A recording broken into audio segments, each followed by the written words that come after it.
I'm Mark. And I'm Josh. And this is Alter Ego Comics TV for the week of June 8th, 2016, the second week of Rebirth one-shots, if you don't count the first week where it was just the one-shot.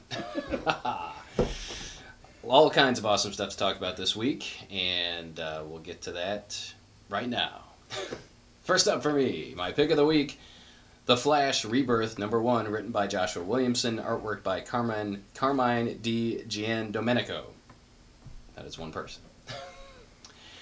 This is the closest that we've seen so far to a direct tie-in to the DC Universe Rebirth one-shot that everyone loved and snapped up 2 weeks ago.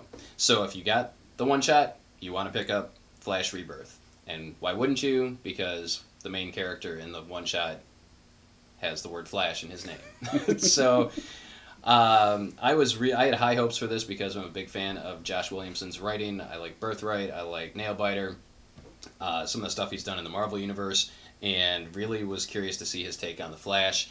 And this is perfect for new readers, people that watch the show. You're going to see a lot of similarities in here. Characters from the show are featured in here. Some things will look a little bit different or may feel a little bit different, but I'm sure you'll get over it. If you're a longtime Flash reader, you're going to dig this too.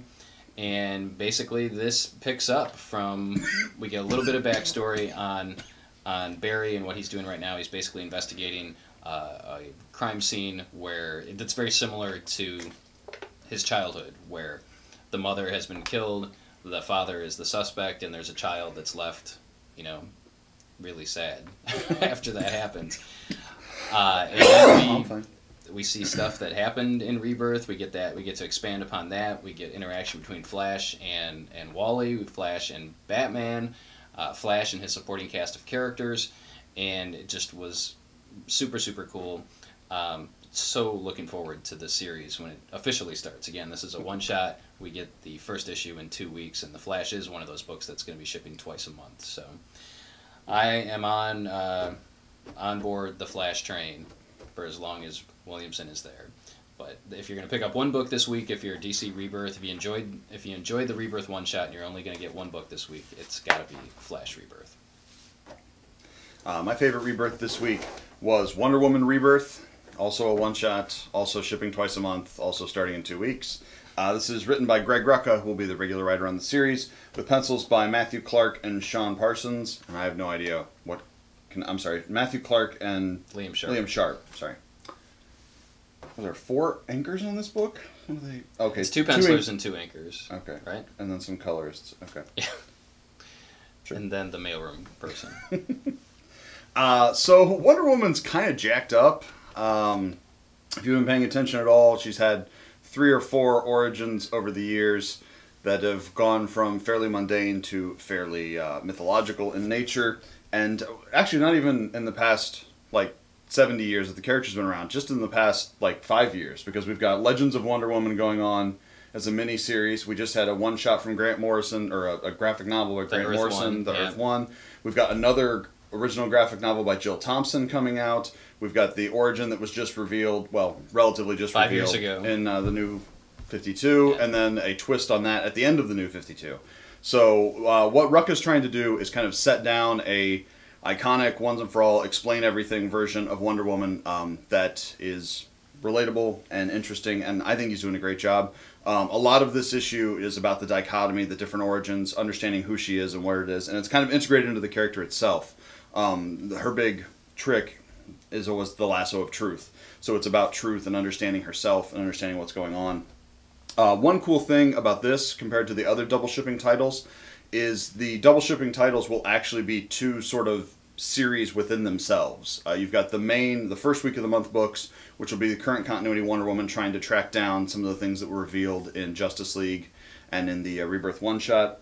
And then you've got the second time of month issues will be a retelling of the origin, kind of definitively wrapping them all together in a way that makes sense. Both are written by Rucka, and they both keep the same artist for each run. So your first month book will always be the same artist as the second one. Liam Sharp is doing the present day, and Nicola Scott is doing the Wonder Woman Year 1, is what they're calling it. Yeah. So yeah, if you like Wonder Woman, if you don't know anything about Wonder Woman, there's a lot to absorb in here, but it can get you a starting place. But if you're a longtime fan, I think you'll enjoy it too. Long-time fan, first-time caller. Continuing with Rebirth, we've got Action Comics number 957. That's right, DC is bringing Action Comics back to its original numbering as they approach the milestone of 1,000 issues. This is written by Dan Jurgens with artwork by Patrick Zurcher, and this is the continuing story of the pre-New 52 Superman, Lois, and their son, John, as well as Lex Luthor, as we saw him at the end of Justice League number 50, and the whole Superman supporting team. And oddly enough, there is a mysterious Clark Kent in this issue as well. So I really dug it because Jurgens and Lee Weeks on Lois and Clark, which is the series that, again, kind of reintroduced the New 52 Superman and Lois to the New 52 universe, was incredible. Thought it was outstanding, and I'm pleased to see that these are the characters that are sticking around. Lots of questions raised in this issue with not a lot of answers, but that's perfectly understandable because you need to come back in 2 weeks and find out maybe what's going on. Really enjoyed it because the pre-New 52 Superman is my Superman. Right. I think he's a lot of people's Superman. I think anyone who's more than 5 years old is probably their Superman. Yes. So top-notch stuff. Really dug it, and I'm glad to see Action Comics being awesome again and back to its original numbering. Don't be put off by that 957. That just means that you're reading a part of history. Now, did I miss it? Was it in Justice League or in Lois and Clark or in the Superman Rebirth one-shot? Did he take the other Clark's costume? I did not see that. This costume is different. It's not the New 52 costume, but it's not his old Earth. I was hoping it was going to be the underwear on the outside. The pre-New 52. Yeah, I really was hoping for that. But it's a different costume. Right. It's got elements of the New 52. It appears to not be armor, which is awesome. Right. But he's got red highlights and such. He's got pinstripes. It's a different costume. It's very recognizable. But it is different. And I don't know how he got it. No, that's he just opens the drawer and he's it's like, there. Dun, dun, dun, dun, I have this costume. I've been prepared for this. Been waiting for this moment all my life. Oh, next up for me, on the other side of the aisle, we've got Civil War II going on. And this is the first week we start to see Civil War II tie-ins in earnest with miniseries and whatnot. The Ernest, the movies? Yeah, Ernest goes to jail. Ernest doesn't Civil go War to jail. ties in Ernest Civil War II. Yeah, I would watch that. I would. Why, God bless Jim Varney's soul, but he made me sad. Sorry, I got you off track. Slinky Just Dog. think of Slinky Dog. Yeah.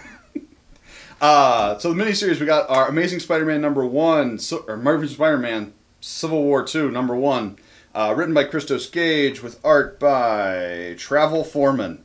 You just pick 2 words out of the dictionary, and that's good on you. Is that a type of grill? I'd like the Travel Foreman. I think it's Red Foreman's brother from that '70s show. This is actually really interesting. It's something I hadn't considered, even though I knew about it, because I read comics. The big central debate in Civil War II is you have an Inhuman that can predict the future. Is it right to act on that information when you're not sure it's going to happen? Can you punish someone before they've committed the crime, essentially? Minority Report. Yes. And Peter Parker is maybe the best person in the Marvel Universe to weigh in on this, because his spider sense essentially constantly subverts reality and what's going to happen. Every time he reacts to danger, he's technically changing the future, which is a fan theory about why his life is so awful, because the universe wants to happen, so he's constantly just angering the universe so he gets the Parker luck.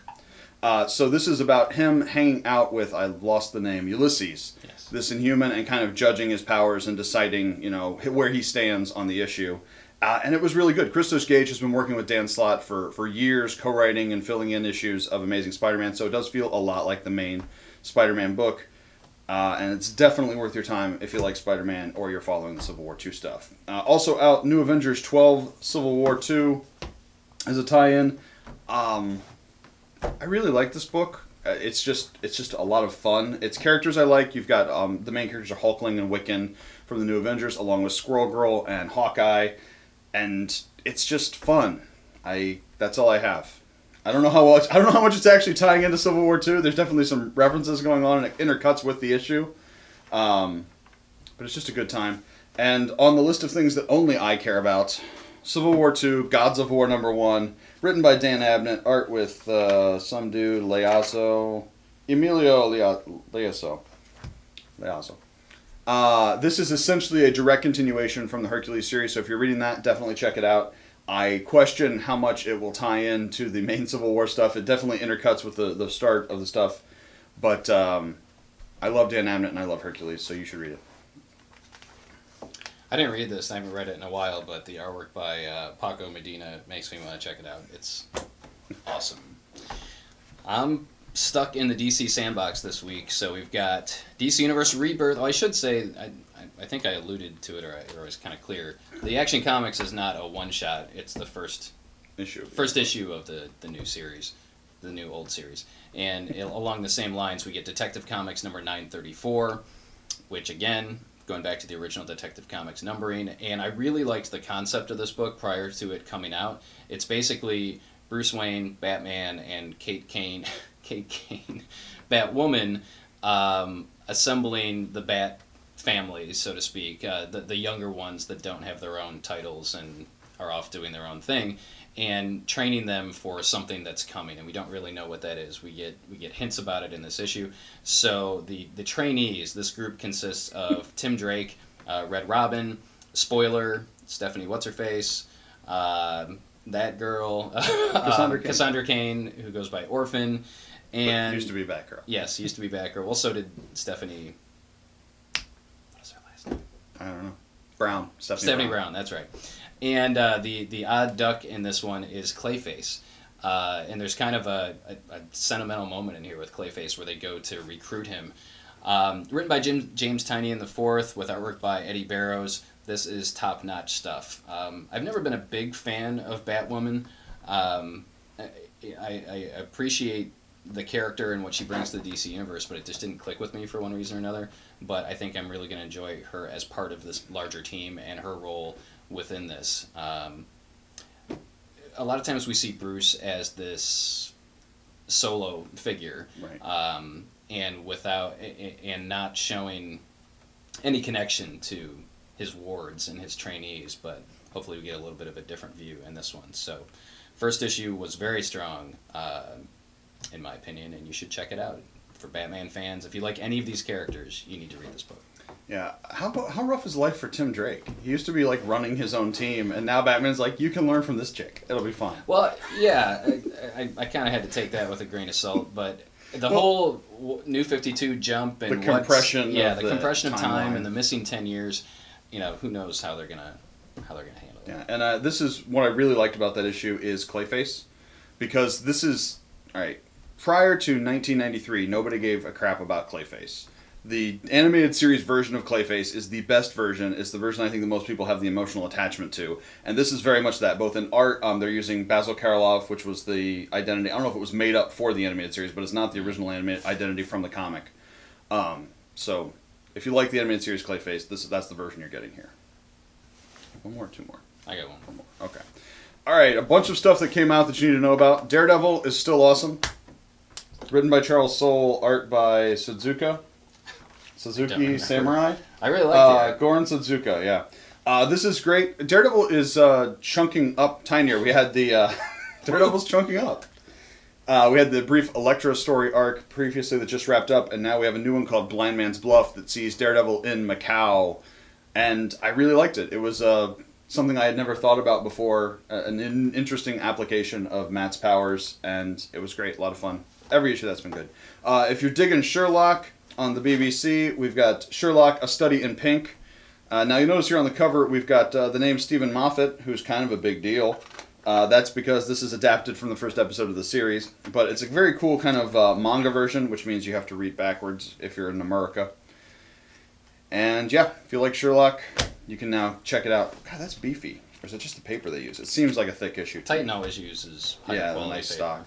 And speaking of nice stock, we've got Lumberjanes, Gotham Academy, #1 of 6. This is a crossover between Boom Studios and DC. And obviously crossing over the Lumberjanes line, which is probably the most popular thing at Boom, or close to it, with Gotham Academy, that is not the most popular thing anywhere. Written by China Clugson Flores, with pencils by Rosemary Valeria O'Connor. That's just 3 names each. That seems excessive. And the cover's by Mingyu, Helen Chen. They've all got 3 names. This is ridiculous. But I like Lumberjanes. I think it's a... I like a Lumberjanes. I like the Lumberjanes. Sorry. It's a lot of fun. And Gotham Academy is actually a really good book. It's just one fairly low profile because there's rarely someone with a bat symbol in it. And crossing the two together makes perfect sense. I really like the way the team's integrated. They made it palatable. I mean, you can only go so far in stretching believability to combine 2 universes that have not been previously, involved. So apparently the Lumberjanes camp is just sort of outside Gotham somewhere in the mountains. But yeah, I really enjoyed it. I think if you like, if you have a teenage daughter or a niece or whatever, she would probably really enjoy it. And if you've been reading monsters in the if you've been reading one and not the other, this is an opportunity to check out those things, and trades are available for both Lumberjanes and Gotham Academy, so you can pursue them. And Lumberjanes is up for an Eisner again this year, isn't it? I believe so. Yeah. All right, finally, the last Rebirth title that's out this week is Aquaman Rebirth #1. This is a one-shot written by regular Aquaman writer Dan Abnett, artwork by Scott Eaton and somebody else, Oscar Jimenez, I think, because I checked this yesterday, but don't remember. Yes, that is correct. So Abnett, I think, does a good job of taking elements from Jeff Johns' run of Aquaman and kind of updating them a little bit, and he's bringing people up to speed with this issue of who Arthur Curry, aka Aquaman, is, what he's doing now in the world, who Mira is, what's going on in his universe, and there's a nice part in here where he really plays up the everyone just thinks he can talk to fish thing, right, which was a kind of a gag in the first issue of the New 52 that Jeff Johns did. So if you've been away from Aquaman for a while, you might want to come back and check this out. If you enjoyed Jeff Johns' run, I have high hopes for Dan Abnett, very talented writer, and just signed an exclusive with DC Comics. So he's going to be doing the Titans book. I don't remember which one. I think it's just Titans and Abnett and Aquaman. So check it out. The artwork was really solid. And if what we saw in the DC Universe Rebirth one-shot comes to fruition, Aquaman, yeah, I don't know chronologically how the one-shot interacts with these. Yeah, and I haven't read Aquaman in a while, but Aquaman proposes to Mira in the one-shot. Spoiler warning. Sorry. It's been 2 weeks if you haven't read it. It's out of print. They can't get it. Yeah, I'm sorry. So that could happen. I thought it was going to happen. There's a scene where they're at the diner that Aquaman frequents, and I thought it was going to happen there, but I guess it wouldn't. So 5 Rebirth titles to check out this week, all worth your time and hard-earned greenbacks. Just a great time to be reading comics. Hoping that DC continues the momentum. The Civil War stuff was great. SpiderMan Civil War I really enjoyed, and it's perfect for anybody that's reading, like you said, one or the other. If you're reading the Spider-Man series, the regular Amazing Spider-Man book, you don't want to miss this. Mm-hmm. And if you're reading Civil War, this is kind of a nice sideline to it. So, that's a lot of stuff. Yeah. A lot of stuff. That's about it. I'm out of steam. I'm out of words. We got to open the shop and sell some funny books. So head out to your local comic shop, grab some new and awesome comics this week. If you have any questions, leave them in the comments below. And as always, we appreciate it if you give us a thumbs up on the YouTube and subscribe to the videos so that you're notified every time we put one up. We'll see you next time.